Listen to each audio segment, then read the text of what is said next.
अस्सलाम वालेकुम। MW news ते ब्रेकिंग न्यूज़ खणी आया त यूसी सुल्तानाबाद ते राजूनी इताद पंहिंजूं सरगर्मी तेज़ करे छॾियूं।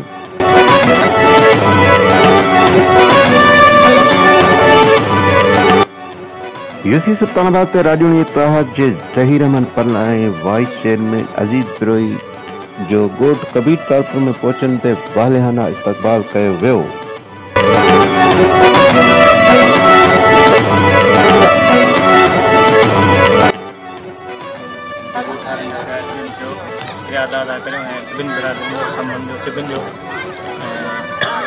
पहिरीं त असीं राजूनी इताद ठाहियो आहे, सभिनि गॾिजी करे असां ठाहियो आहे। सभिनि राजारनि जे सलाह मशवरे सां असां आया आहियूं, छो जो हुते जेके पहिरीं नुमाइंदा वेठा आहिनि उन्हनि त इहो फ़ैसिलो करे हीअ तूं ई हुआ हूअं आहे, बसि इहा बाक़ी ॿियनि खे छॾियो। हू कंहिंखे मञण लाइ तयारु ई कोन्हे, राजपाल जेको आई कोन्हे, सिर्फ़ु चवंदा असीं आहियूं, ॿियो हिते केरु कोन्हे। त उन जे हिसाब सां सभु गॾिजी करे निकिता आहियूं ऐं असांखे वोट ॾियो, असांखे भरपूर असांजी हिमायत करियो। इनशाला असीं जेकॾहिं खटी आयासीं त सुभाणे अव्हां जो बि नंबर ईंदो।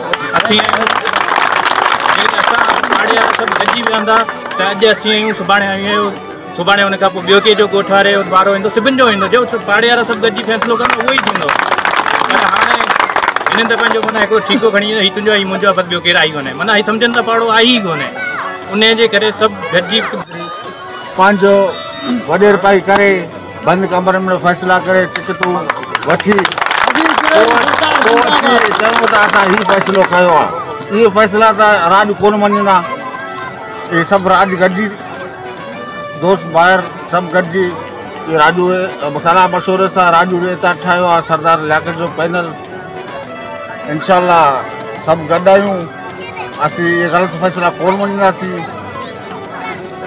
सभु गॾु आहियूं, इनशाला सभु कोशिशि कंदो 24 तारीख़ ते वधि में वधि पंहिंजो वोट कास्ट करे बकरी ते ठपो हणी हिन वॾेरनि खे ख़बर पइजी वञे त राज छा आहे।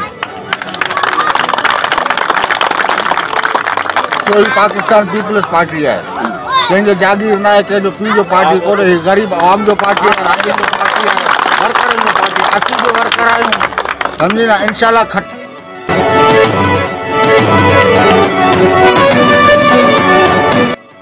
जी नाज़रीन, तव्हांखे ॾेखारे थी हीअ आहे यूसी सुल्तानाबाद जो उम्मीदवार जिन जा ख़्याल हुआ।